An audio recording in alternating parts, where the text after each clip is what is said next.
Ce temps de prière est celui, dans la semaine de la Passion, du Vendredi Saint. Le Vendredi Saint, c'est la mort de Jésus.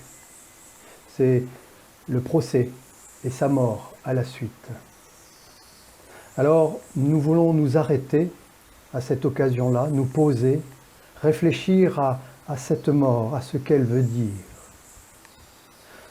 Ce temps de prière, c'est celui où nous nous rappelons que le Christ est allé jusqu'au bout de nos vies, c'est-à-dire jusqu'à l'interrogation de leur terme à ces vies, jusqu'à la mort, et qu'il l'a vécu. En même temps, cette mort, c'est aussi toutes les morts que nous provoquons. Dans l'oubli du Seigneur, dans la violence vis-à-vis des frères et des sœurs, dans ce que nous ne faisons pas. C'est une grande prière de repentance. Nous allons le vivre de cette façon-là, ce moment de prière, mais en même temps sans dolorisme. C'est prendre conscience de nos limites et toujours garder à l'horizon le matin de Pâques qui va venir dans le pardon et l'amour du Seigneur, de notre Dieu en Jésus-Christ. Écoutez maintenant ce que m'a dit l'Éternel. Lève-toi, plaide pour moi devant les hommes, et que les collines entendent ta voix. Écoutez donc le procès de l'Éternel, vous montagnes et vous fondements inébranlables de la terre. Car l'Éternel a un procès avec les siens. Il va plaider contre son peuple. Ô mon peuple, que t'ai-je fait? Réponds-moi. Est-ce que parce que je t'ai fait sortir d'Égypte, que je t'ai délivré de la servitude, que je t'ai conduit pendant 40 ans à travers le désert, que tu as préparé une croix à ton sauveur? Est-ce parce que je t'ai nourri d'une manne céleste, que je t'ai donné en héritage un pays excellent, découlant de lait et de miel, que tu as dressé une croix pour ton sauveur? Qu'aurais-je dû faire pour toi que je n'ai pas fait? Je t'ai planté moi-même comme la plus belle de mes vignes, et tu ne m'as pas rapporté que des fruits amers. Dans sa soif, tu as abreuvé de vinaigre ton Seigneur, tu as percé d'une lance le flanc de ton Sauveur. Par amour pour toi, j'ai frappé l'Égypte, et toi tu as frappé de verge mon fils bien-aimé. Tu l'as livré à la mort, tu l'as délivré de la main de tes oppresseurs. Et toi, tu l'as livré aux prêtres et aux princes sacrificateurs. Je t'ai ouvert un passage dans la mer, et toi, tu lui as ouvert le côté avec une lance. J'ai marché devant toi dans une colonne de nuée, et toi, tu as conduit ton sauveur au prétoire de Pilate. Je t'ai nourri de manne dans le désert, et toi, tu l'as meurtri de coups et de blessures. Je t'ai sauvé de la mort, en faisant jaillir pour toi l'eau du rocher. Et toi, tu ne lui as donné pour se désaltérer que du fiel et du vinaigre. Pour l'amour de toi, j'ai frappé à mort tes ennemis. Et toi, tu as frappé ton sauveur à la tête avec un roseau. Je t'ai investi du sceptre de la royauté. Et toi, tu as mis sur sa tête une couronne d'épines. Je t'ai souverainement élevé en déployant toute ma puissance. Et toi, tu l'as élevé sur un gibet d'ignominie. Est-ce parce que tu as vu se manifester partout ma justice que tu as commis ce crime? Pour laquelle de ses œuvres as-tu porté la main pour mon bien-aimé?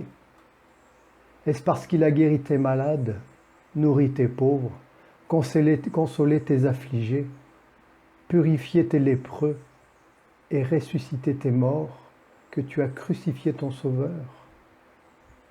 Ô peuple, que t'ai-je fait? En quoi t'ai-je causé de la peine? Réponds-moi. Nous t'adorons, ô Christ, et nous te bénissons, car par la puissance de ta croix, tu as racheté le monde. Amen. Tu m'as aimé, Seigneur, le jour où pour ta gloire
Lisons dans l'évangile de Marc au chapitre 15, les versets 24 à 41.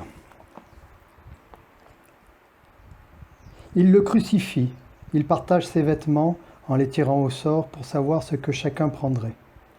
Il était 9 heures quand ils le crucifièrent. L'inscription portant le motif de sa condamnation était ainsi libellée: le roi des Juifs. Avec lui, ils crucifièrent 2 bandits, l'un à sa droite, l'autre à sa gauche. Les passants l'insultaient, hochant la tête et disant: « Hé, toi qui détruis le sanctuaire et le rebâtis en 3 jours, sauve-toi toi-même en descendant de ta croix. » De même, les grands prêtres et les scribes se moquaient entre eux. Il en a sauvé d'autres, il ne peut pas se sauver lui-même. Le Messie, le roi d'Israël, qu'il descende maintenant de la croix, pour que nous voyions et que nous croyions. Ceux qui étaient crucifiés avec lui l'injuriaient. À midi, il y eut des ténèbres sur toute la terre jusqu'à 3 heures. Et à 3 heures, Jésus cria d'une voix forte: « Eloi, Eloi, lama sabachthani » ce qui signifie « Mon Dieu, pourquoi m'as-tu abandonné ?» Certains de ceux qui étaient là disaient en l'entendant: « Voilà qu'il appelle Élie. » Quelqu'un courut, emplit une éponge de vinaigre, et la fixant au bout d'un roseau, il lui présenta à boire en disant: « Attendez, voyons si Élie va venir le descendre de là. » Mais, poussant un grand cri, Jésus expira. Le voile du sanctuaire se déchira en deux, du haut en bas. Le centurion qui se tenait devant lui, voyant qu'il avait ainsi expiré, dit: « Vraiment, cet homme était le Fils de Dieu. » Il y avait aussi des femmes qui regardaient à distance, et parmi elles Marie de Magdala, Marie, la mère de Jacques le Petit et de José, et Salomé, qui le suivaient et le servaient quand il était en Galilée, et plusieurs autres qui étaient montés avec lui à Jérusalem.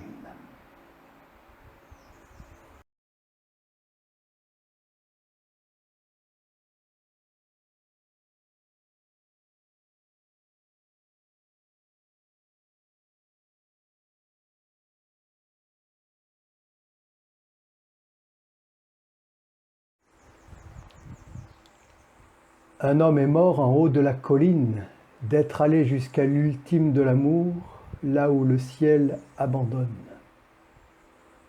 Un homme est mort en haut de la colline, cloué sur une croix de voleurs et d'esclaves. Une croix qui cache le soleil et dont l'ombre passe sur nous. Un homme est mort en haut de la colline. À monter jusqu'à lui, perdrons-nous le souffle? Trouverons-nous la terre déserte asséchée de malheurs, brisée comme le destin? Trouverons-nous comme un arbre dont le dernier fruit viendrait d'être cueilli? Un homme est mort. Nous prions avec cette prière de l'évêque de l'Église réformée en Roumanie. Il est tellement bizarre de ne pas pouvoir aller à l'Église. Et nous réalisons actuellement ce que l'autre, ce que la communauté dont nous sommes en ce moment éloignés représente pour nous. Mais il est bon de savoir que nous pouvons toujours te rencontrer, ô Seigneur.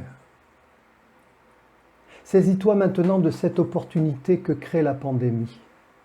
Enfermés dans nos maisons ou en quarantaine, puissions-nous nous remémorer l'appel de ton Fils. Mais toi, quand tu veux prier, va dans la pièce la plus cachée de ta maison, ferme la porte et prie ton Père qui est là, même dans cet endroit secret. Ton Père voit ce que tu fais en secret et il te récompensera. Matthieu 6. Nous aussi enfermons-nous dans notre pièce calme, en nous et là, venons te rencontrer et partager avec toi tout ce que nous avons sur le cœur. Père, ce genre de jeûne, absence de contact physique, se révèle très dur, mais étant dans l'impossibilité de nous rassembler avec d'autres, fait que nous nous rapprochions d'autant plus de toi. Nous te demandons de sanctifier cette immobilité forcée. Merci d'accepter ce temps de rencontre et de ne pas te détourner de nous, même si nous nous sommes souvent détournés de nos compagnons ou de toi, Seigneur. Nous avons souvent ressenti le besoin de nous complaindre, Nous te demandons maintenant de nous donner la force d'être capables de réagir et d'aider ceux qui traversent une crise, d'être des enfants, des parents, des grands-parents sur lesquels on puisse compter, d'être des docteurs, des infirmières, des laïcs actifs, des pasteurs, des fonctionnaires dignes de confiance, de faire preuve au sein de nos familles confinées d'attention et de délicatesse les uns envers les autres. Nous te remercions pour le travail de celles et ceux qui combattent la maladie en première ligne et qui sont exposés aux dangers immédiats. Donne sagesse aux chercheurs et aux médecins pour trouver un traitement le plus vite possible. Nous te prions pour ceux que la situation rend anxieux, pour ceux qui sont démunis. Apprends-leur à reposer leur vie et leurs biens dans ta main protectrice. Dieu de grâce, nous te prions d'éloigner cette épidémie. Nous ne voulons pas que tout redevienne comme avant et que nous reprenions nos vies comme si de rien n'était, mais nous te demandons de nous faire entendre et voir ce que nous n'avons pas bien fait et ce que nous n'avons pas fait, que nous aurions dû. Bénis-nous, bénis ces prières individuelles. Nous ne prions pas seulement pour nous-mêmes ou notre Église, mais pour le monde entier. Amen.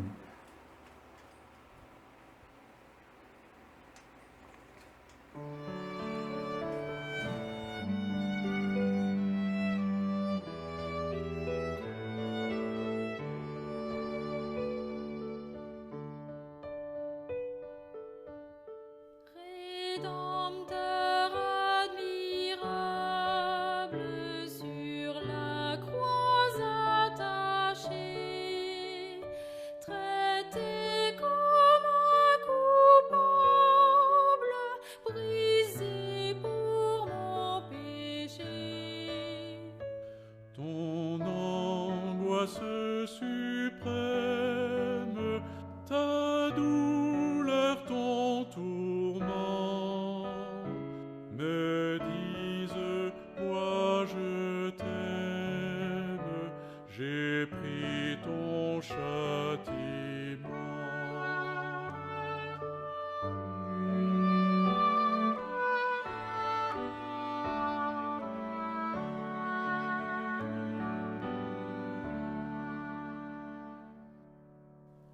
Avant